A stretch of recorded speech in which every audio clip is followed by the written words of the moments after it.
यो तराईतिर चाहिँ dragon fruit चाहिँ ज्यादै चर्चामा छ। यसको बारेमा जानकारी दिँदैछु कृषि डायरीबाट। यसका जातहरू छन् पहेँलो, रातो, बैजेनी। र लगाउने दुरी चाहिँ कति रहेछ? 2 मिटर इन्टु 2 मिटर रहेछ। 2 मिटर इन्टु 2 मिटरको फरकमा।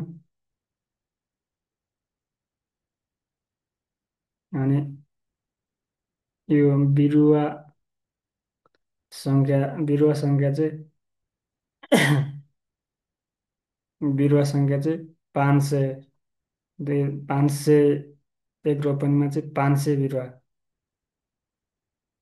लगाउन लगाउन सकिने रहेछ।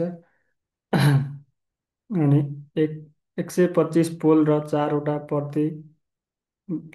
बिरुवा प्रति पोल। एक सय 125वटा चाहिँ पोल सपोर्ट चाहिन्छ, त्यही भएर। अनि चारवटा बिरुवा प्रति पोलमा चाहिँ चारवटा बिरुवा चाहिँ प्रति पोलमा।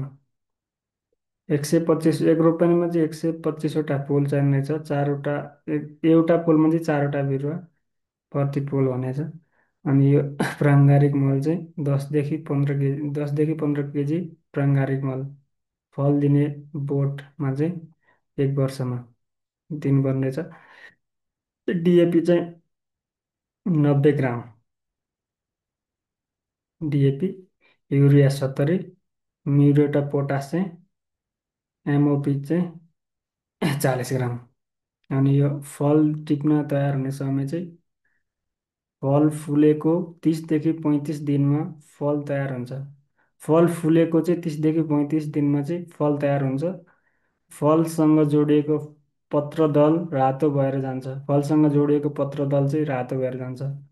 फलसँग जोडिएको पत्रदल चाहिँ रातो भएर जान्छ। फलको तलको भाग सुनिएको जस्तो गोलो देखिन्छ। फलको तलको भाग चाहिँ सुनिएको जस्तो गोलो देखिन्छ। अनि यो उत्पादन चाहिँ 250 देखि 300 केजी प्रति रोपनी। प्रति रोपनी।